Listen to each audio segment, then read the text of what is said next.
what works for a CFO's DNA and what doesn't. Again, I'm generalizing because there could be CFOs who are more akin, who are bigger risk takers, and some on the other end of the spectrum. So again, one needs to see that, does one want to move to the next level? And I'm saying next level, but does one want to move outside only the role of a traditional role of a CFO? Or is one happy being that and being core to your functional role? And nothing wrong with that also. But those of us who aspire to do more, and this can be not just on a board but also a lateral role like a chief operating officer, for example, or a chief strategy officer. That's something that one can do as long as one is, I think, cognizant of, we tend to stick to the areas that we are good at. So being risk averse, for example, or really being very, very sure until, so this leap of faith, often a leap of faith is required, for a ridiculous idea to go ahead. Now we as CFOs probably, would rather quit than saying yes or signing on the dotted line to a leap of faith. The numbers, not that they don't justify it, but we don't know. Everything is an unknown. Say a digital strategy that you're going down. Say you're using robotics. In insurance, for example, we have started using robotics. Huge cost outlay. Don't know whether it will take off, but I think we are the first mover and it could be a game changer. So those sorts of things which a CEO probably would, it would come more easily, and that might hold one back. And I found myself in that kind of a dilemma often when I transitioned from being a co-CFO to a board member. And one has to, I think, consciously say that I will keep my hat aside and play the role of a board member, and that does not only mean I will bring a finance perspective to it.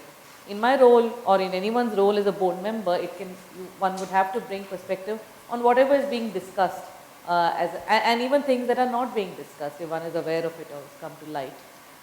So it is transitioning out of one's mental makeup into things that are requisite of that role.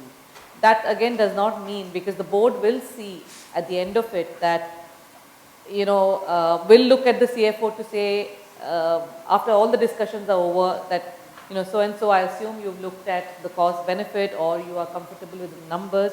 So there's no getting away from it. That homework anyway could be done before the agenda item is put up.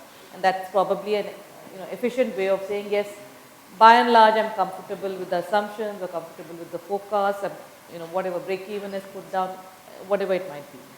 So you get that out of the way, which is your core competency. It does not have to be, one does not have to be a naysayer necessarily if you think that, whatever is put up has merit.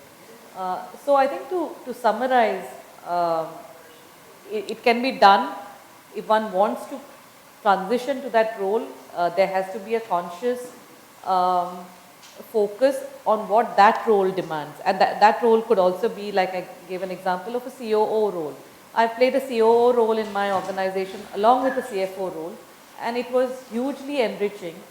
And reason is, for the first time, I felt that I was learning the nuts and bolts of the organization, and I could empathize from a doer's point of view, as against just saying, none of this project didn't make sense, or, in an audit situation, why have you got 0.01% of whatever transactions you're processing wrong, or, whole number of things.